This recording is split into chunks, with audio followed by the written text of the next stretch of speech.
ছোট ছোট বাচ্চারা এবং এই মাহফিলের ব্যবস্থাপনায় যারা রয়েছেন যুবক বাবারা, পর্দার আড়ালের মা বোনেরা, আগত রমজানুল মুবারক আর মাত্র কয়েকদিন পরেই আমরা রমজানের চাঁদ দেখব ইনশাআল্লাহ। কি বলেন, ঠিক কিনা? এই রমজান মাস এত বরকতময় মাস, যেই মাস পাওয়ার জন্য আল্লাহর নবী 2 মাস পূর্ব থেকে প্রস্তুতি গ্রহণ করেছেন। অর্থাৎ রমজানের আগে শাবান মাস, তার পূর্বের মাসের নাম রজব মাস। রজব মাসের 1ম তারিখে আল্লাহর হাবিব দোয়া করেন, আল্লাহুম্মা বারিক লানা ফি রজব ওয়া শাবান ওয়া বাল্লিগনা রমাজান। হে আল্লাহ, আপনি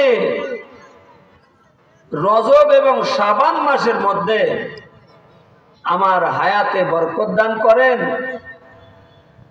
এবং রমজান পর্যন্ত পৌঁছায় দেন। আল্লাহু আকবার বলেন। কেন? রমজান মাস 3 ভাগে বিভক্ত, আউয়ালুহা রাহমা, আওসাতুহা মাগফিরা, আখিরুহা ইতকুম মিনান নার। রাসূল বলেন, রমজান মাসকে আল্লাহ 3 ভাগে ভাগ করেছেন। প্রথম ভাগে বান্দাদের উপরে আল্লাহ পাকের রহমত নাজিল হয়। এই রহমতের দ্বারাই বান্দার আমলনামায় যত গুনাহ থাকে সবগুলি আল্লাহ তাআলা দ্বিতীয় 10 দিনের মধ্যে মাফ করে দেন। প্রথম 10 দিন রহমত নাজিল হয়, দ্বিতীয় 10 দিন আল্লাহ তাআলা বান্দাদের সমস্ত গুনাহগুলি মাফ করে দেন। ভাইরা আমার, তৃতীয় দশকে ঘোষণা হয়, আমার বান্দা বান্দে যারা রমজানের হক আদায় করেছো, রমজান মাসে রোজা রেখেছো, রমজান মাসে তারাবির নামাজ পড়েছো, রমজান মাসে সেহরি ইফতার করেছো, এই রোজা সেহরি ইফতারের মাধ্যমে তোমরা আমার রহমতের ভাগী হয়ে গেছো এবং মাগফিরাতের উপযোগী হয়ে গেছো। অতএব আমি আল্লাহর তরফ থেকে ঘোষণা শুনে নাও, আমি আল্লাহ তোমাদেরকে জাহান্নাম থেকে নাজাতের ঘোষণা করে দিলাম। বলেন আল্লাহু আকবার। এক একটি ফরজকে আল্লাহ তাআলা 70 গুণ বাড়াই দিয়েছেন, এক একটি নফলকে ফরজের সমতুল্য মান দিয়েছেন। আল্লাহু আকবার বলেন। শয়তানকে গুল্লিকাতিশ শায়াতিন, বড় বড় শয়তানদেরকে শৃঙ্খলাবদ্ধ করে সাগরের অতল তলে তাদেরকে ডুবাই রাখা হয়েছে। আল্লাহু আকবার বলেন। এই জন্য এই রমজান মাস আমাদের সামনে, এই রমজান মাসেই মক্কা বিজয় হয়েছে, এই রমজান মাসেই ইসলামের প্রথম বিজয় বদরের যুদ্ধ অনুষ্ঠিত হয়েছে। রমজান মাসের 17 তারিখ, এই 17 তারিখে কি বলেন, মক্কা বিজয় হয়েছে। এই জন্য এই মাসকে বিজয়ের মাসও বলা হয়। তো সম্মানিত উপস্থিতি, তো আমি আপনাদের খেদমতে 28 পারা সূরা সফ থেকে দ্বিতীয় রুকুর কয়েকটা আয়াত পড়েছি। আল্লাহর নবীর অসংখ্য হাদিস থেকে মাত্র একটি হাদিসের অংশ তেলাওয়াত করেছে।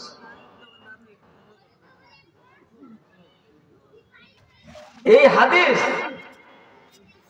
আমি আপনাদের খেদমতে আরজ করেছি এই জন্য, এখানকার অবস্থা দেখে আমি আসার পরে দেখছি কিছু নওজোয়ান তারা এই মাহফিলকে সাফল্যমণ্ডিত করার জন্য ছোটাছুটি করছে। আল্লাহু আকবার। অনেক জায়গায় দেখেছি মুরব্বীরা ছোটাছুটি করে, এইখানে এসে দেখি যে শুধুমাত্র নওজোয়ানরাই দৌড়াদৌড়ি করছে। ভাইরা আমার, আল্লাহর নবী বলেন নুসিরতু বিশ-শাবাব, আমি যুবকদের দ্বারাই সবচেয়ে সাহায্য লাভ করেছি। যুবকরা আমার পাশে দাঁড়িয়েছে, আর যারা নেতা ছিল তারা নেতৃত্বের মোহে পড়ে তারা আমার বিরুদ্ধাচরণ করেছে। কেউ পাথর মেরেছে, কেউ থুতু মেরেছে, কেউ তোবা উটের নাড়ি ভুড়ি চাপাই দিয়েছে। কথা ঠিক কিনা বলেন? আবু জেহেল বেত্রাঘাত করেছে, উকবা ইবনে আবি মুআইদ উটের নাড়ি ভুড়ি চাপাই দিয়েছে, আবু লাহাব পাথর নিক্ষেপ করেছে। ভাইরা আমার, এদিকে হযরতে আবু বকর, ওমর, ওসমান এনারা ছিলেন নওজোয়ান। এনারা আল্লাহর নবীর ইসলামের সুশীতল ছায়াতলে এসে আল্লাহর নবীকে সহযোগিতা করেছেন। কি বলেন? এই জন্য রব্বুল আলামিন বলেন, আল্লাহর হাবিব বলেন, সাবাতুন ইউযিল্লুহুমুল্লাহু ফি যিল্লিহি ইয়াওমা লা যিল্লা ইল্লা যিল্লু। কাল কিয়ামতের ময়দানে যখন কোনো ছায়া থাকবে না, সূর্য মাথার উপর আসবে, মাথার মগজগুলি টকবক করে ফুটতে থাকবে,